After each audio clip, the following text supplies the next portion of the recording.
Hi, Gabe. Hey, Professor, how are you?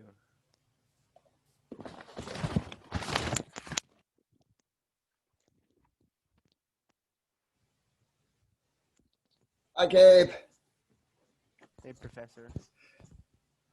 Truth, I just woke up at 9:28. Good morning. I This texted is you it's absolute truth. I just 2 minutes woke ago. up. I was up late last night grading your test. Long test, guys? Yes. Too long? I mean, it was, I guess, decent. I mean, it wasn't bad, you know. Uh, And those last 15 questions took me a long time. Same, yeah. Those I thought I was gonna finish in, like the first hour, and I finished like all the multiple choice, and then the word problems were like, oh my gosh, like I finished the Yeah. last 5 minutes. I'm like, oh my goodness. Yeah, same with me.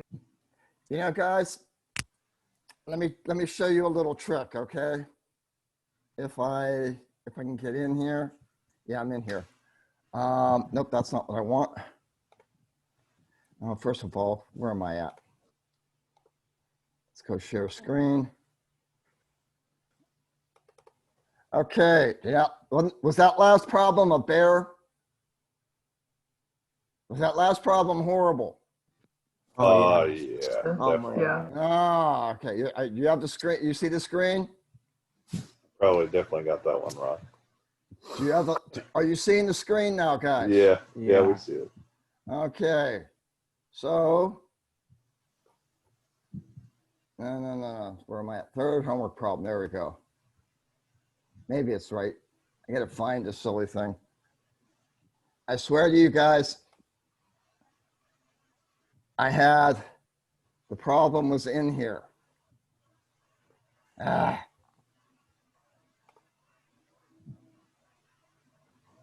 The problem I put in the forum, not that problem. I put in a forum and I put there we go. And it's allowing me to wake up. Anybody have any questions about the test?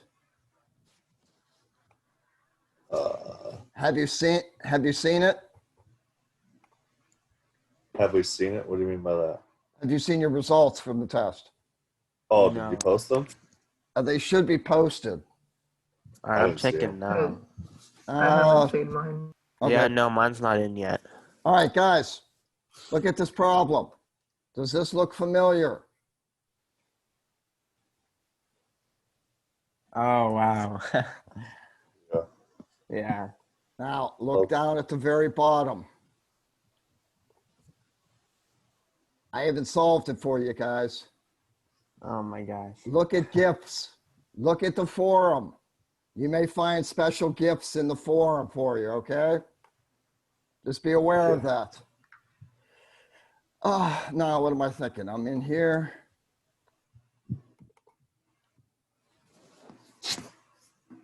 Okay. Let's go over here.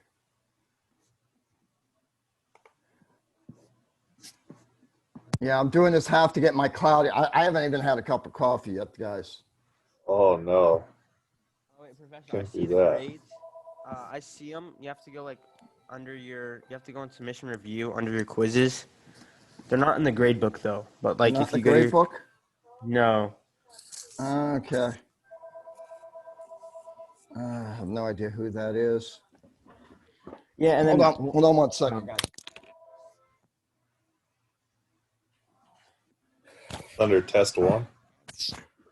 A yeah, neighbor under test that's one. okay. It may not have gotten uploaded to the quizzes. Okay. All right, let's get back out of here. All right.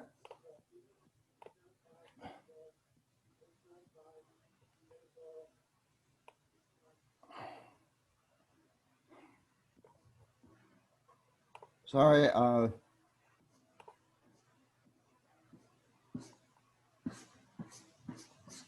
Glad you said something.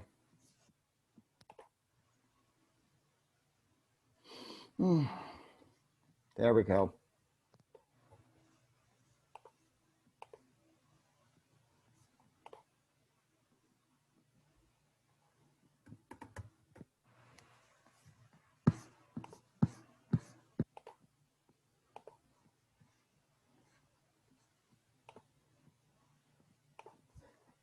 Now those should be, you should have access to them now. If not, I'll play around with it later. All right. They're in now. They're in the grade book. Any questions about the test? Well, I guess it's kind of hard since you haven't had a chance to review it. Review it. If you have any questions, please email me, okay? And this is very important. There are a couple of things. One of which is make sure that the last question with it's got the periodic table in that. Make sure you got a point for that. And make sure that if I did not give you any points or if I took points away, then I have made comments. Okay, I have definitely made comments in the feedback box. If you do not see anything in the feedback box, question that question to see if I graded it, okay? Fair enough? Oh, I have a question. Gotcha, Kevin. For question 33 on mine, it says, we will grade question 35 because you'll get more points. Did you get 16.092? No. What I did, 33 and 35, I mistakenly put the same question in. So the fairest thing I could think to do was to give you credit, add up the points for both of them. It was 4 and 7. And so that particular question graded out as 11. Oh, okay. Okay, so what happened in your case, Kevin, was you put more information in 35 than you did 33. So Yeah, therefore, I noticed graded 35. Okay, I got you. Okay, cool. In some instances, I graded 33 because that one had more information in it. But look it over if you think you deserve more points, please go for it. All right, ladies and gentlemen, I've wasted about 10 minutes here. Let's get on with stoichiometry. Okay, ladies and gentlemen.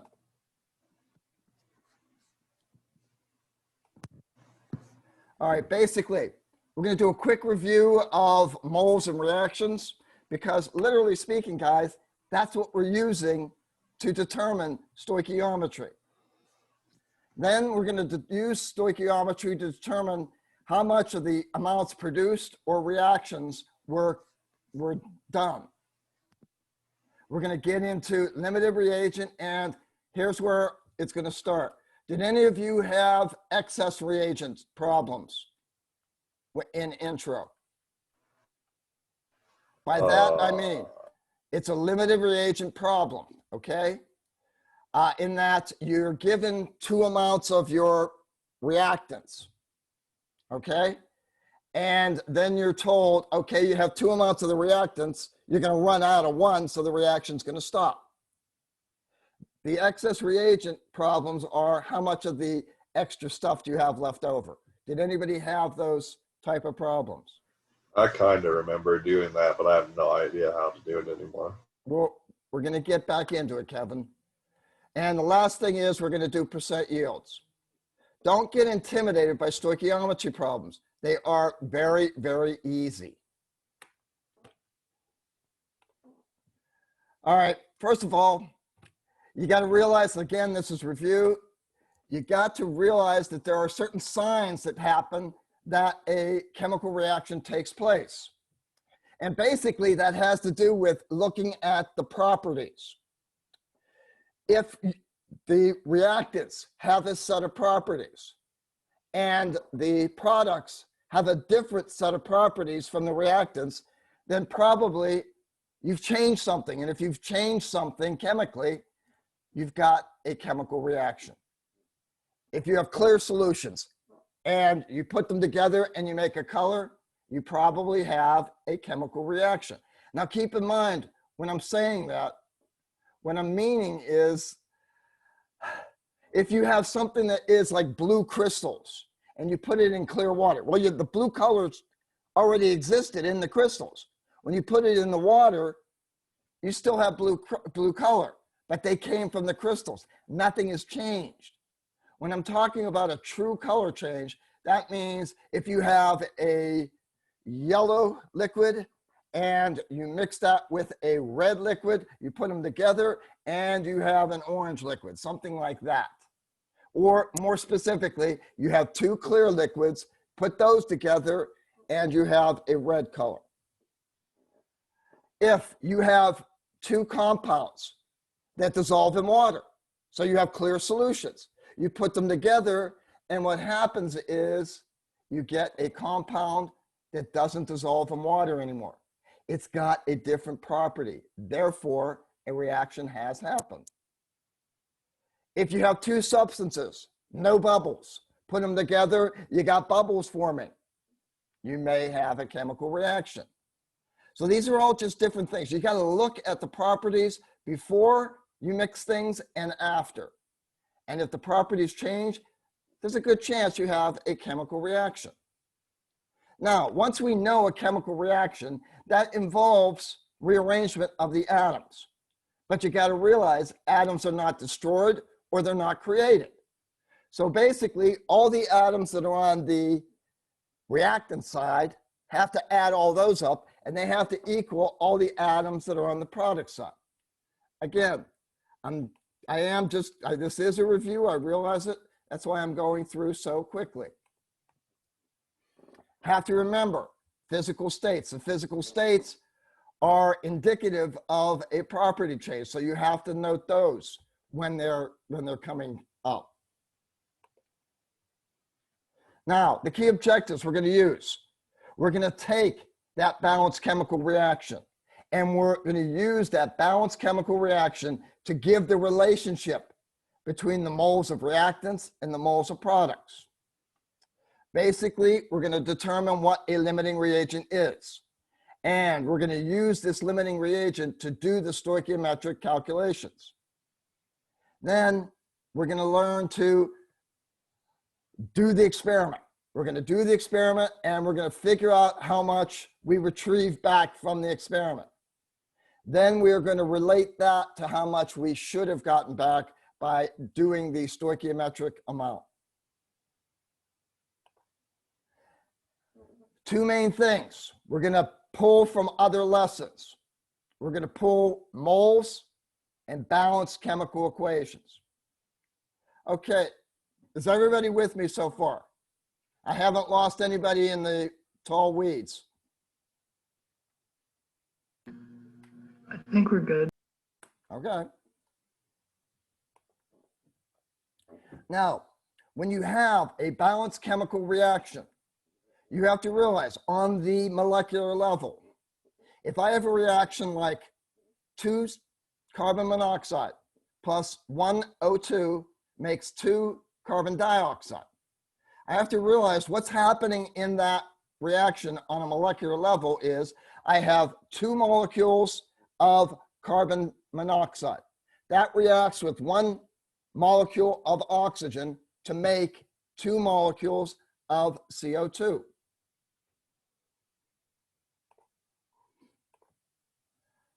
It's cooking, guys. That's all we're doing. If you've ever looked in a cookbook and you've figured out the ingredients you need to make that German chocolate cake, it takes flour, sugar, chocolate. These are all ingredients. Stoichiometry is the same thing. If I take 4 cups of flour plus 3 cups of apples, and I shove in 1 cup of sugar and 1/10 of a cup of spices, I put all those things together, put them in an oven, I get 14 fats. In this case, they stand for fantastic apple tarts. And it's going to take 4 cups of flour, 3 cups of apples, 1 cup of sugar, and 1/10 cup of spices to make my 14 apple tarts. If I want to make 28, I got to have more stuff. Instead of 4 cups of flour, I need 8. Yeah, I'll figure out my fingers in a second. Instead of 3 cups of apples, I need 6. I'm going to need 2 cups of sugar and 0.2 cups of spices. Cooking recipes work the same way. If you want to think of it that way, the chemical equation is your recipe. It's telling you how much of what thing you need to put in. The only difference is, instead of cups, we use moles.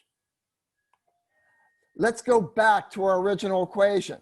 Remember I said 2 carbon monoxide molecules react with 1 oxygen molecule to make 2 carbon dioxide?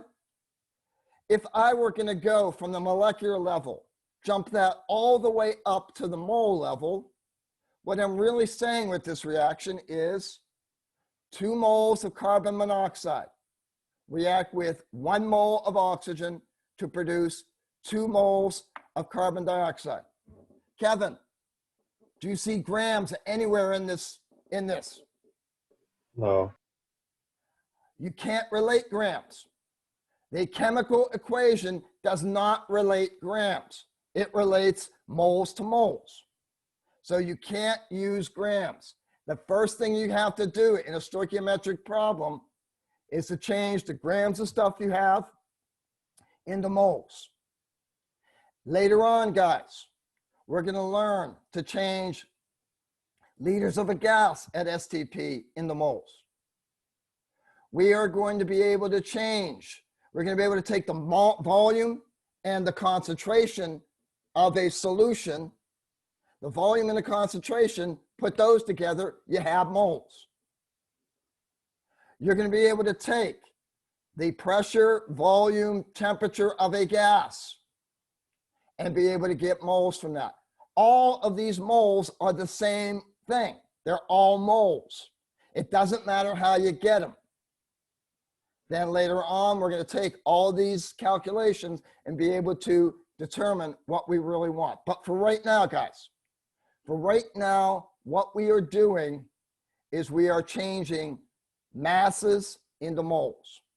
Then once we've changed the moles, we are going to go from moles of our known into moles of our unknown.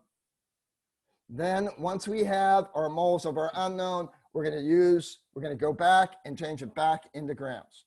That's all stoichiometry is. Simple 3-step process. Once you have the balanced chemical equation, 3-step process. Now, as it's just a slide, another little bit of review. Remember that the molar ratio in each atom is done by the subscripts. So basically, if I have calcium phosphate, I know I have 3 moles of, for 1 mole of calcium phosphate, I have 3 moles of calcium, 2 moles of phosphorus, and 8 moles of oxygen. If I'm looking at a chemical equation, the coefficients stand for the molar relationship between these things. So if I have 2 moles of sodium phosphate, that will react with 3 moles of calcium chloride, and I'll make 6 moles of sodium chloride and 1 mole of calcium phosphate. Is this kind of making sense to you all? I'm not having any questions. Is this too simple for you? Makes sense.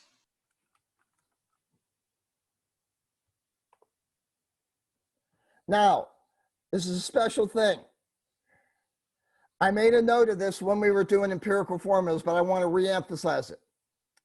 When you are doing empirical formula calculations and you're dealing with the diatomic molecules, hydrogen, nitrogen, oxygen, fluorine, chlorine, bromine, and iodine. When you are doing empirical formula calculations, use the atomic weights. Now we're in stoichiometry.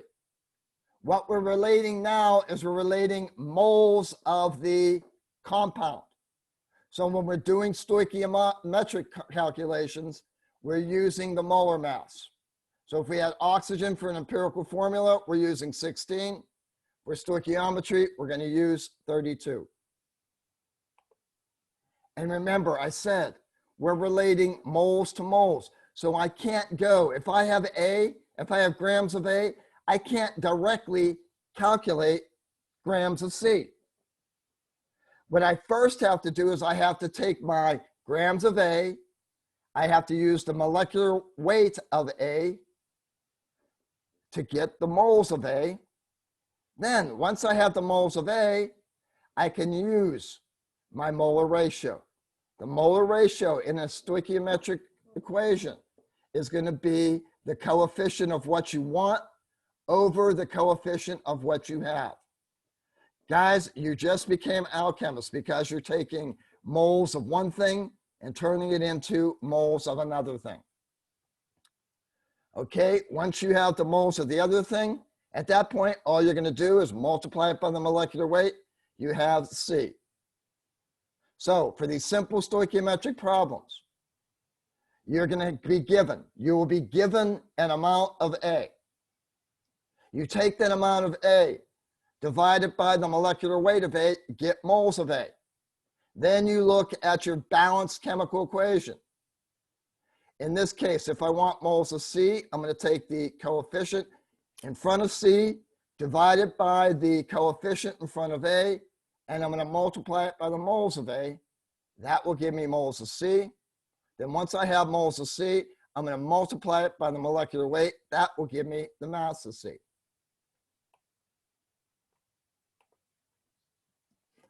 From the very beginning, guys, okay, from the very beginning, if you have a stoichiometric problem, all right, identify what's given to you and what you want to determine. That's the first step. Second step, write the chemical equation. Make sure all chemicals are balanced. Then you write down the given amounts for each reaction or product. Determine the moles. Then look at the balanced chemical equation. Use the ratio between the coefficients or the molar ratio. Determine the moles of the unknown. Then you use the molecular weight and the number of moles from step 5 to determine the unknown quantity. For simple things, if we've already got the balanced equation, turn the moles of your known into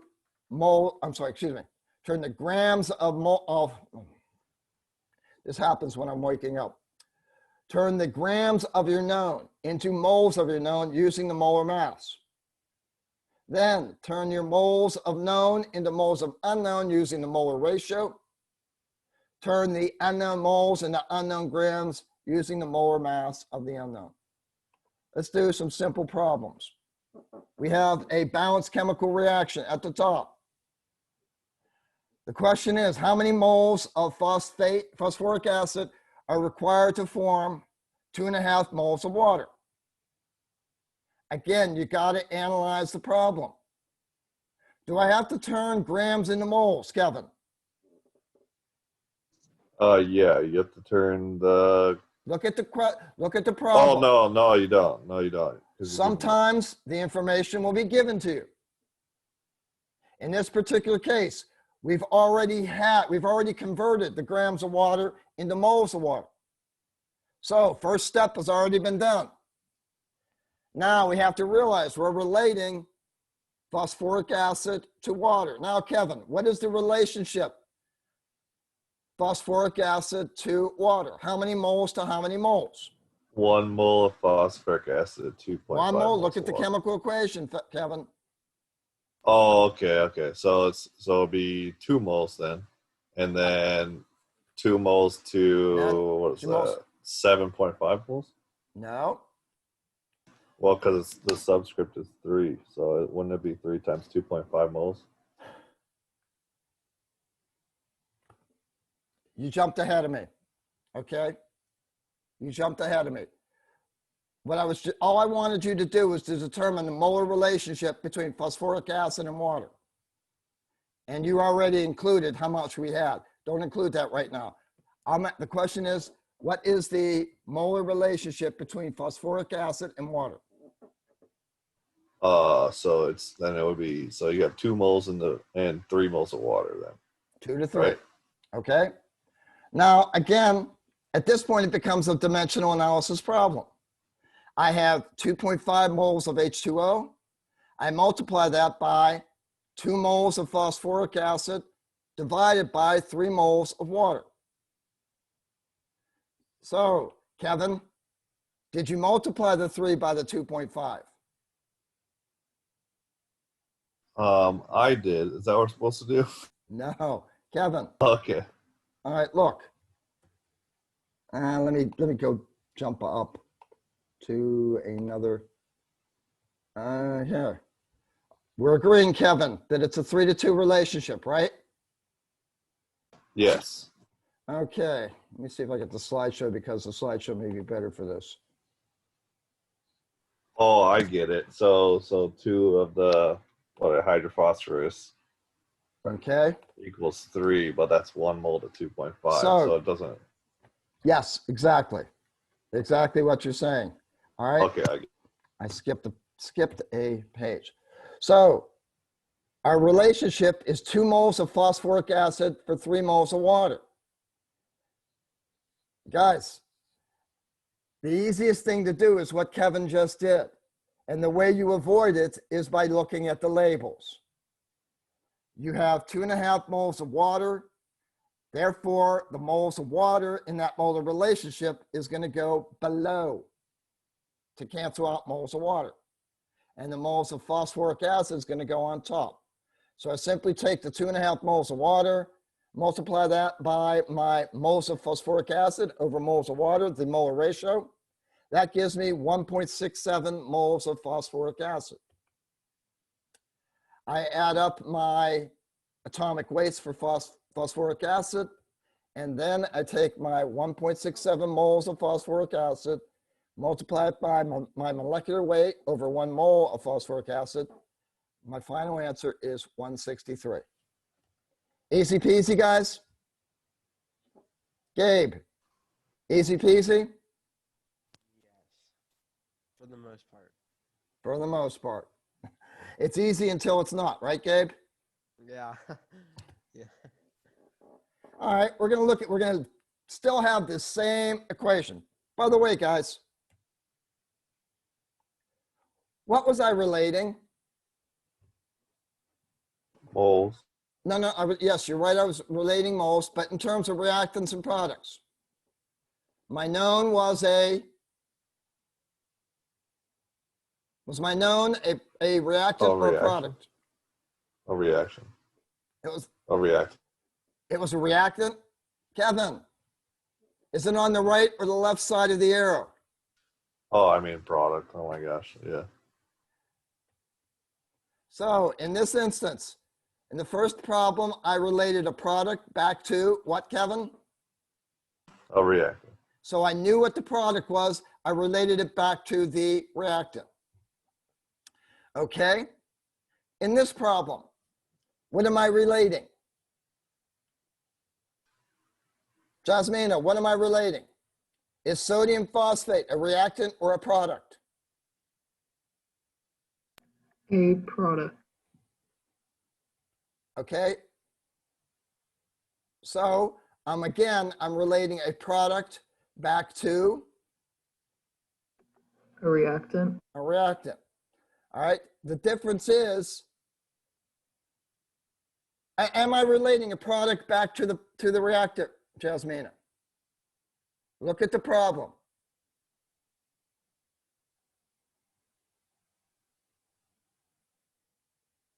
Yes, I think so. What is the known quantity? Oh, you're relating the reactant to the product? Yes, Not the product to the reactant. It's a nuance, but I just want you to be aware of. The first problem, we related the product back to the reactant. In this problem, we're gotcha. taking the reactant, relating it to the product. There's a point I'm Okay. making that I will tell you in a few minutes. Okay, so Jasmina, I have 171.5 grams of phosphoric acid.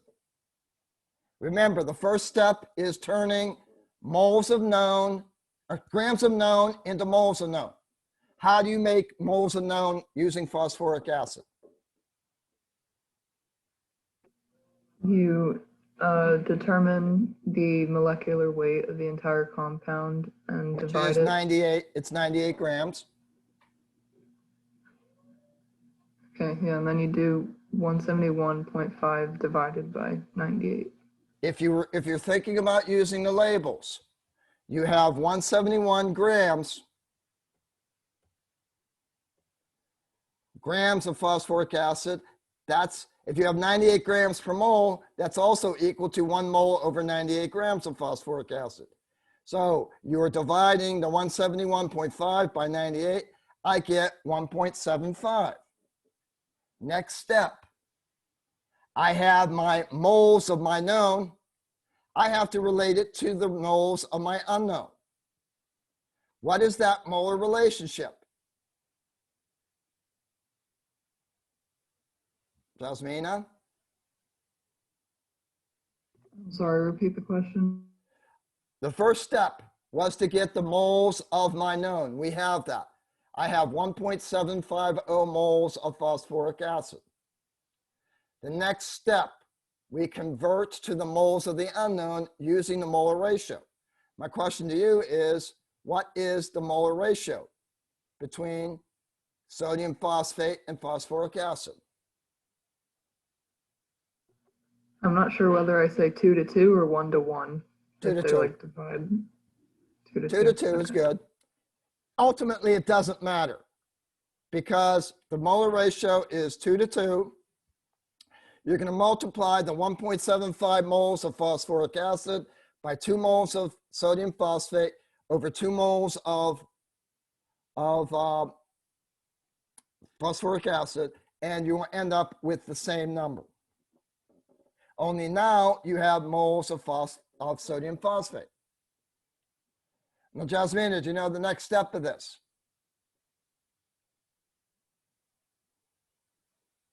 I now have moles of sodium phosphate.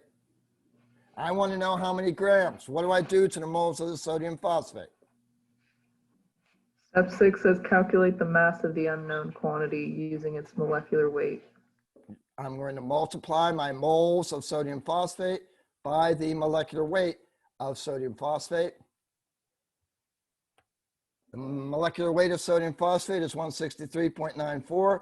I multiply that by the 1 3/4 moles of sodium phosphate. I get 286.9. Is this making sense, guys? Yep. Layla, we doing okay, Layla? Yeah. Okay, and okay, Kevin, nope. Is somebody else out? Nope, there's only 5 of us. Okay. So that means if there's only 5 of us, that means that you get called on more often. Okay, Layla. All right, remember the first problem we did, we related a product back to a reactant. The second problem we did was we related a reactant to a product.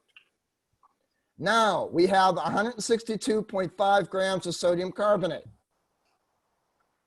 How many grams of phosphoric acid would be completely used up? Layla,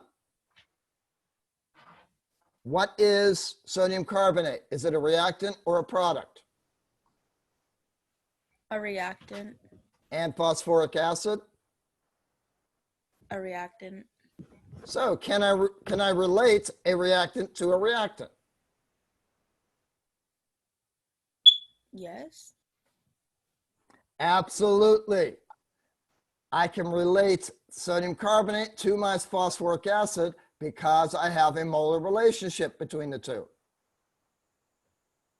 So I have 162.5 grams of sodium carbonate.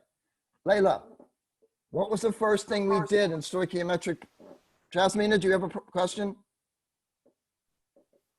No, why? You're lit up. Oh, I don't know why. No, I have no idea why. Layla, back to me, Layla. Yes. All right, you have 162.5 grams of sodium carbonate. What is the first step to doing the stoichiometric problem? Determine the moles. Good job. Good job. Ian will be joining us in a second, making us 5. Sorry,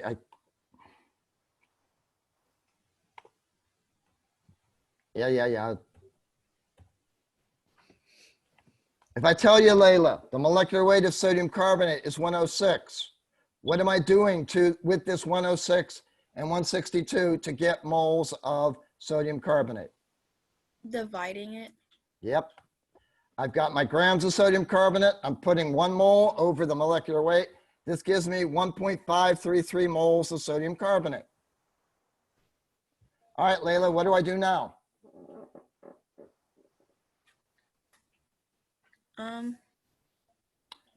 Thanks for joining us, Ian.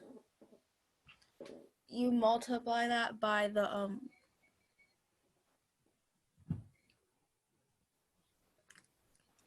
coefficients of the two.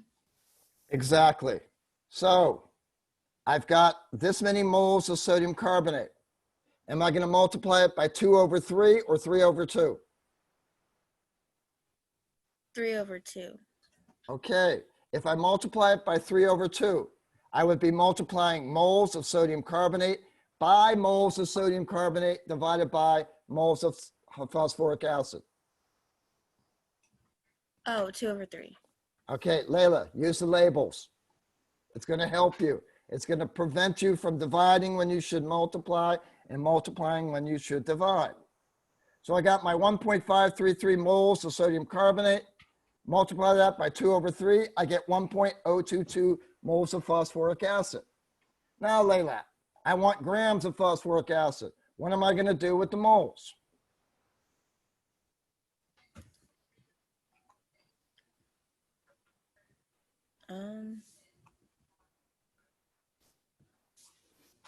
Okay, I want grams, I have moles. Do you know a relationship between grams and moles?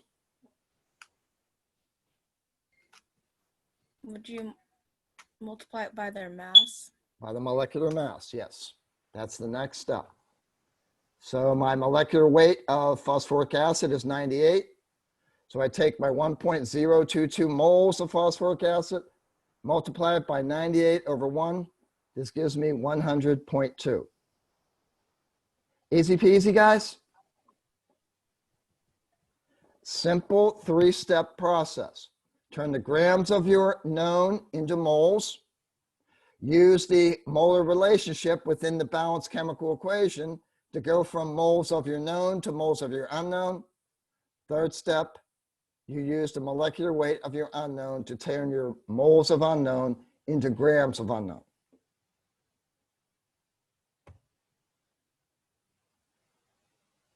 Okay, I have this reaction. I do not know what the products are because I don't have them listed. Anybody know what the product of a acid and a bicarbonate is? I mentioned it in the decomp. Anybody remember what happens? You throw vinegar and baking soda together. How do you know a chemical reaction has happened? What are you seeing? Bubbles, gas, Bubbles. What do you think the bubbles are, Kevin? gas. Thank you. Very good. Good. Stalling is always good. If you stall, I used to do this all the time when I was on the stand. They would ask me one question and I'd give an answer to another one, allowing me to think. Where was the defense attorney going with this question? Great technique. Except I know the technique, Kevin. You have bubbles. Yes, the bubbles are a gas. What do you think that gas is? If you are dealing with bicarbonate. I have no idea. Okay, let's look at this. CO3, what's that kind of close to? A very stable CO2. compound. What? I said CO2. You're absolutely right. Carbon. Another indication that it's CO2 is look at the question. It's saying how much CO2 is made, okay? It's also saying we made water. So the question is giving you two of the products. Cheat, guys, cheat. Use the question to help you answer everything. So I know from the question I'm making CO2 and water. So if I'm making CO2 and water, I'm taking the 1 O from CO3 and I'm using the 2 H's to make the water. I'm using the leftover CO2 to make the CO2. What is left? Kevin? Potassium. What is And that? Sulfate. so when I mix sulfuric acid with potassium bicarbonate, I'm making CO2, water, and a salt. The salt is going to be potassium sulfate as K2SO4. So I've got everything together. Now I got to make sure everything is balanced.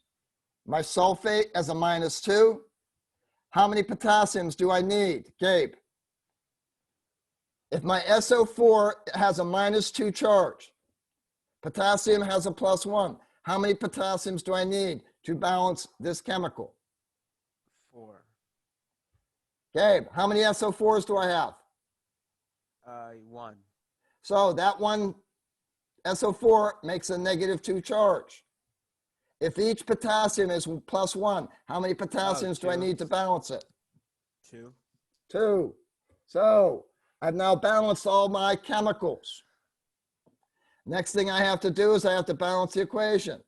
I have, remember, balance the cations accept hydrogen and the anions accept oxygen. Gabe, how many potassiums do I have on the right? 1. Oh, no, 2. You have 2. And on the left? 1. Fix it. All right. How am I going to fix it so that my potassiums are equal? Put a 2 on the left. Okay? That gives me 2 potassiums, all right? All right, next thing. I can't keep the CO3 as a unit because it has changed from CO3 to CO2. So I got to balance each atom individually. Okay? We're going to get back to that. Are my SO4s okay, Gabe? Yes. SO4s are fine. I now have 2 C's. I have to put a 2 in front of my CO2. Now my carbons, sulfates, and potassiums are balanced. Next thing I do is I look at my hydrogens. I got 2 hydrogens from sulfuric acid, 2 hydrogens from the bicarbonate. I need to put a 2 in front of my H2O. My H's are now balanced. All that's left are my oxygens. I have 2 times 1 oxygen on the 2 times 1 from the water for 2, 2 times 2 from the carbon dioxide. I have 6 oxygens on the right. I have 2 times 3 or 6 oxygens on the left. We're balanced. Okay? So I've gone through steps 1 through 4. I need a balanced chemical equation because I need to know that the coefficients are correct to make the molar ratios. All right. What's known in here, Gabe? My problem. I have a balanced chemical equation now. Let's look back at the problem. What do I know? You know, We're looking at this. This is my problem. yeah. You know, there's 348.2 grams of water. I know my amount of water. What am I trying to relate my water to? How many liters of CO2? So do are I in have, there? now that I have a balanced chemical equation, do I have a relationship between moles of water and moles of CO2? Yes. Yeah, you do. Okay, great. So the first step, do you know what the first step I'm going to do, Gabe?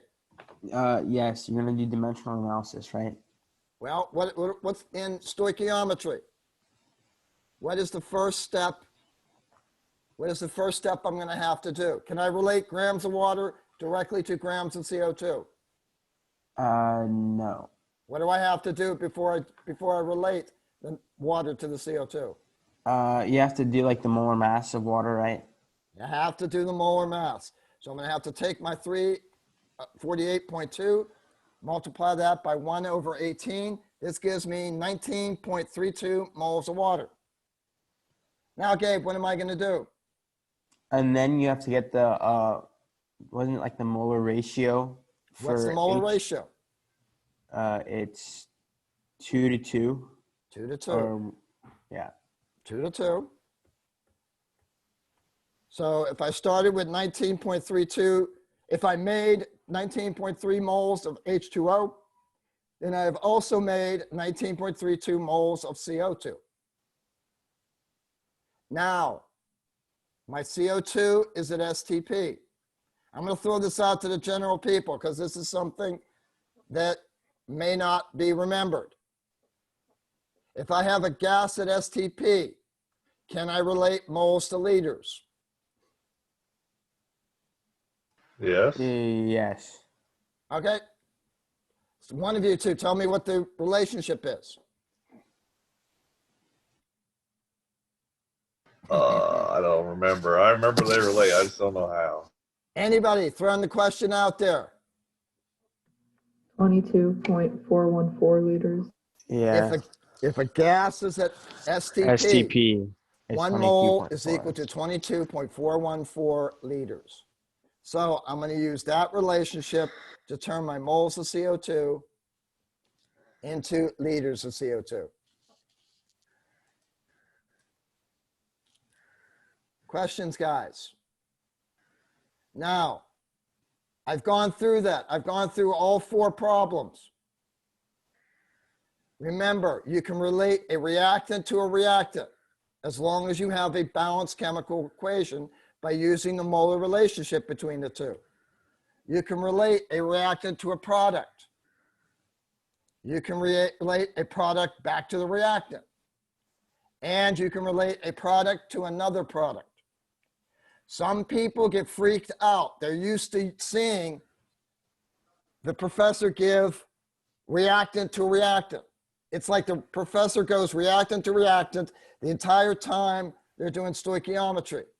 Then comes test time, they say a question like, oh, you've made this much CO2. How much potassium bicarbonate did you start with? I just wanted you to realize that you can relate any of these relationships as long as you have a balanced chemical equation. What was the balance at STP for gas? I'm gonna write that down. I just didn't. 22.414 liters for every mole of a gas at STP. That means the temperature is 273 degrees Celsius and that the pressure is 1 atmosphere. Yeah, I do. I do agree. Okay? Kevin, you got that? Yes, 22.414 liters for every mole of gas at STP. It has to be under those conditions. If it's not under those conditions, then you got to use the ideal gas law, but we'll get into that later. Okay. We have this reaction. Iron nitrate with potassium thiocyanate. Ian, you out there, Ian? Ian? Going once?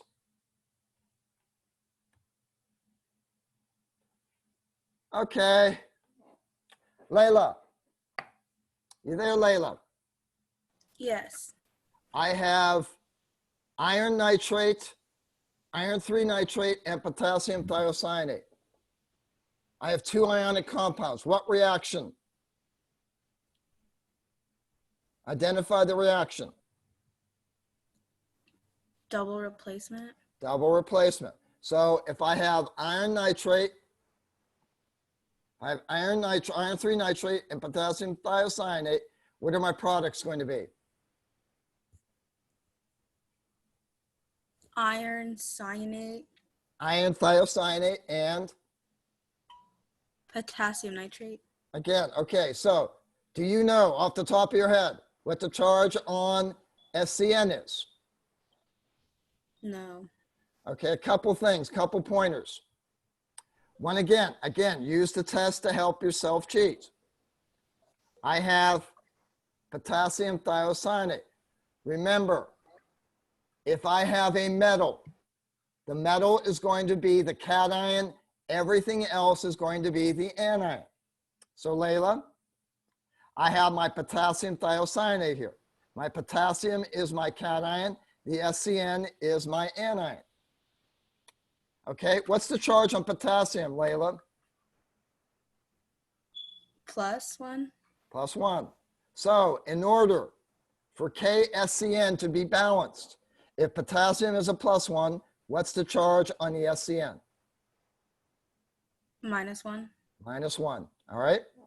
So do you know what the charge on your iron is?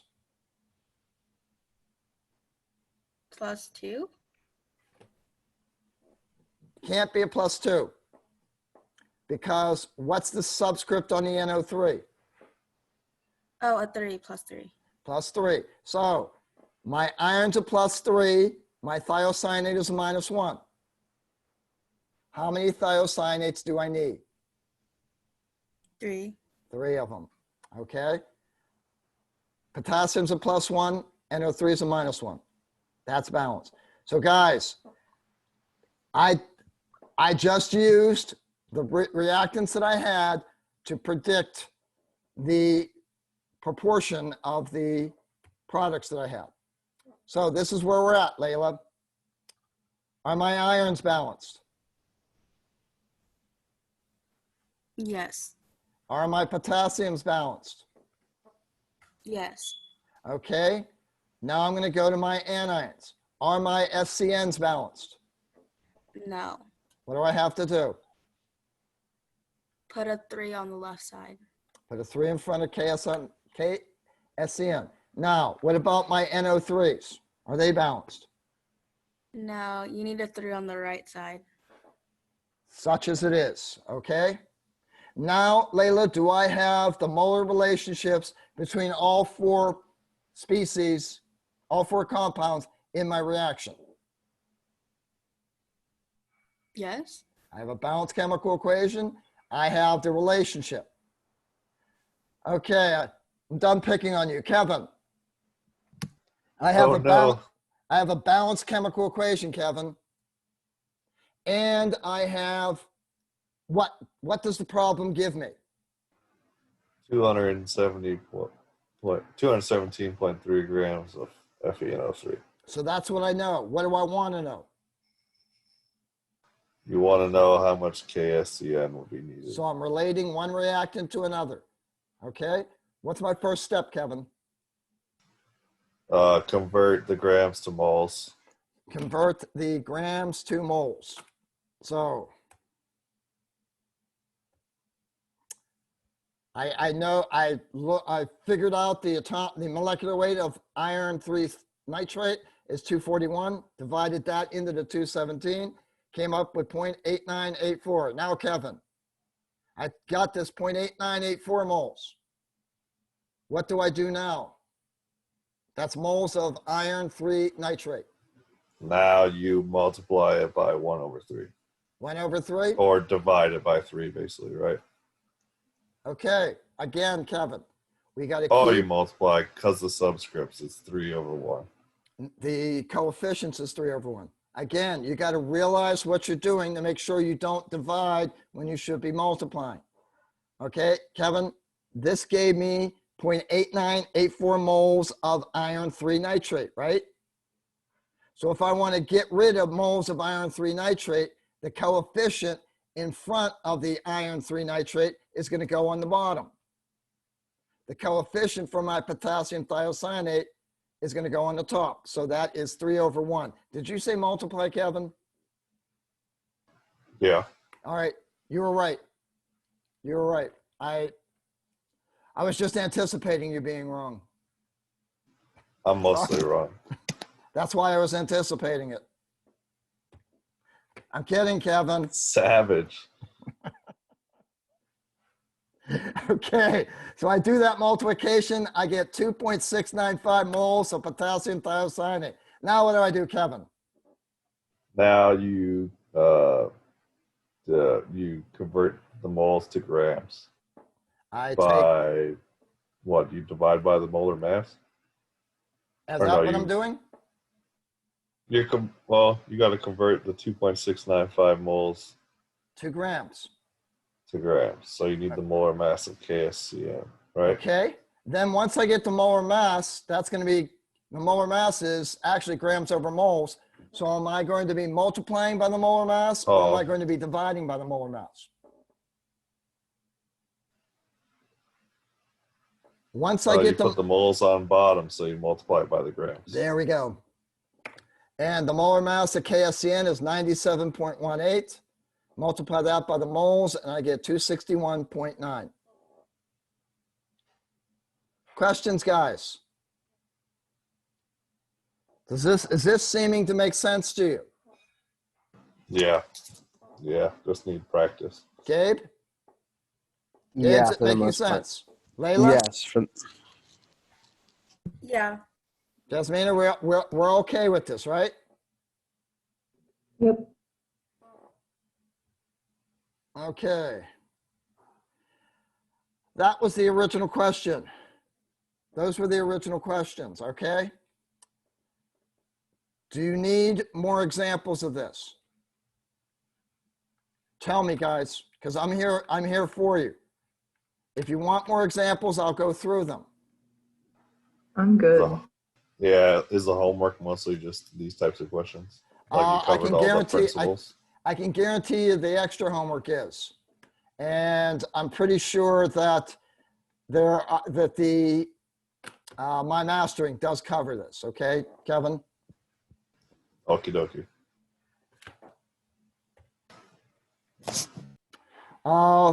Okay, up to you. Do I go on? I've got 10 minutes more here. Do I go on to I limiting say you reagent? have a good weekend. No. Do I go on to, hey, Kevin, I'm not going to give up these 10 minutes. I'm sorry. I really, hey, I'm the one that just got out of bed. I haven't even had Okay. coffee this morning yet. I've had 3 cups already. God bless you. Do I need to go through any more of the simple problems? No. If not, I'm going to try and get into limited reagent. Again, what I'm doing, what I've done with these problems, if you want help, please come back here and go through these slides because as you can see, I'm going through this step by step, guys. Okay? Please go through it if you're not understanding it. All right, Layla, do you like cheese? Kind of. Kinda. Do you like toasted cheese sandwiches? No. No? Okay. Do you like ham sandwiches? Yes. Okay, we'll go with that. All right. I like ham sandwiches too. Only when I'm going to make my ham sandwiches, I'm putting 4 slices of ham between 2 slices of bread. Okay? Okay. Layla, I have 24 slices of ham and I have 10 slices of bread. How many sandwiches can I make? 6.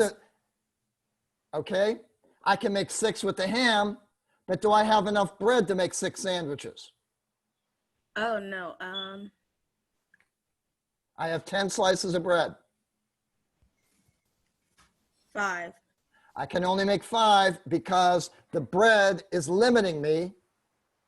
The bread is limiting me to making only 5 sandwiches because that's all the bread I have. Right, Layla? Yeah. All right, now if I make those 5 sandwiches, do I have some ham left over? Yes. How much? 4 pieces. 4 pieces. Okay, that's what we're going to do. We're going to get into limiting reagent. We're going to at least start it today. And we're going to go from limiting reagent, and eventually we're going to get to be able to calculate how much of the excess is left over, which is exactly what you did, Layla. And believe it or not, you were using stoichiometry to do that. You believe that, Layla? No, that's cool. Let's think about this, that problem. You had 24 slices of ham, 10 slices of bread, okay? Your coefficient in front of the ham was 4. Oh, God bless you. Coffee delivery. Oh, okay. Your coefficient in front of the ham was 4. The coefficient in front of the bread was 2, right? Does Yeah. that make sense? So you had 10 slices of bread. You divided that by 2. That meant you had 5 sandwiches were possible. You had the 24 slices of ham. You divided that by 4. That meant that 6 were possible. Since you can only make as much as the limiting reagent will allow you, that's why you knew you had 5. So Layla, you were using stoichiometry, even though you didn't know it. Jasmina, let's go back. Let's go back to our fat question. If I go to my pantry, this is my chemical reaction up top. If I go to my pantry and I only have 2 cups of flour, Jasmina, how many fantastic apple tarts can I make?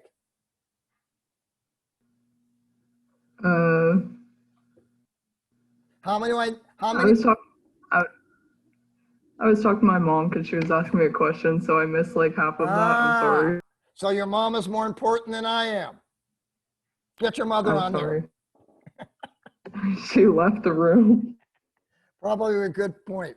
Okay, let's go back to my original question. This is my chemical equation. 4 cups of flour plus 3 cups of apples plus 1 cup of sugar plus 1/10 of a cup of spices makes 14 apple tarts. What happens, Jasmina, if you go to your pantry and instead of 4 cups of flour, you only have 2? Can you make 14 apple tarts? No. How many can you make? 2.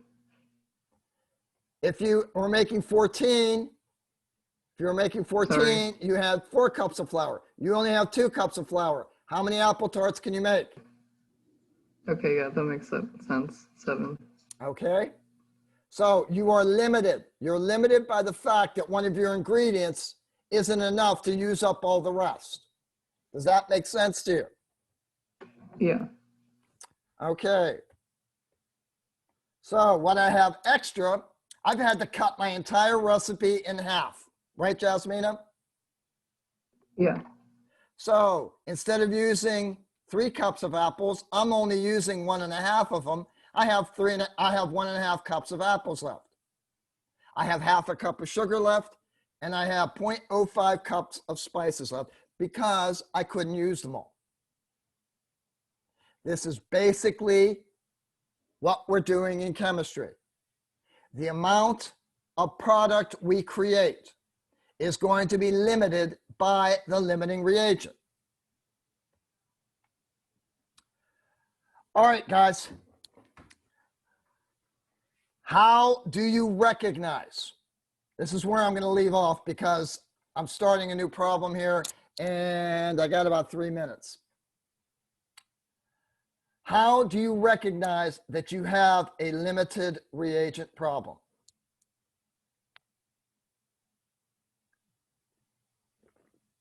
You're given 2 masses Of what, Kevin? of separate things. You're on the right track, Kevin. But what you are given is specifically, you are given amounts of 2 of your reactants. okay? Because you got to react a reactant with the reactant to make the product.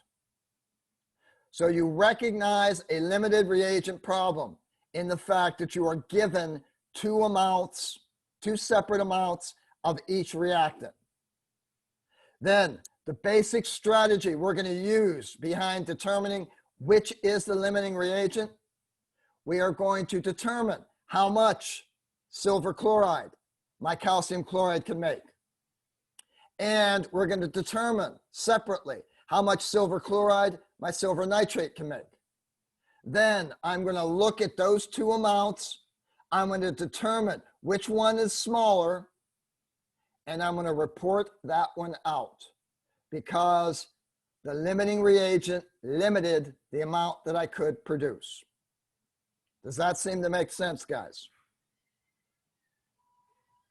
Yep.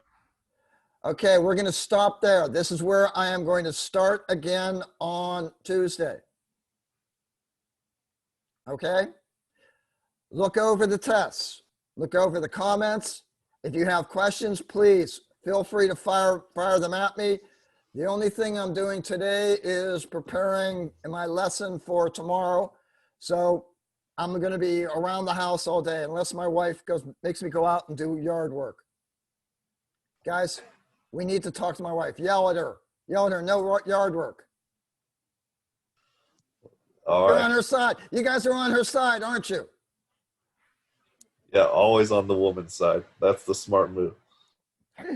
Anyway, take care, guys. Thank you, Have a Professor. good weekend. You Get have a that good coffee weekend, Have a too. good weekend. You guys take Thank care. you. You're welcome, Jasmina. Layla, Thank you. You're welcome, Gabe. Layla, you doing okay? Yes, thank you. All right. Are you okay after the test? Did you see the results of the test yet? Yeah, I think I just got confused with one or two questions. Okay. Okay. That is understandable. All right. If you need help, remember, I'm available. All right. Okay, And also- thank you. And also use the forum. Okay. Okay. The forum, believe it or not, the forum will help. Okay. You Okay, take care. Jasmina, you good? Yep, I'm good. Thank Have you. any questions, Jasmina? No. Okay. I'm going to stop share and I'm going to end the session. All right. Have a good weekend. You too. Bye.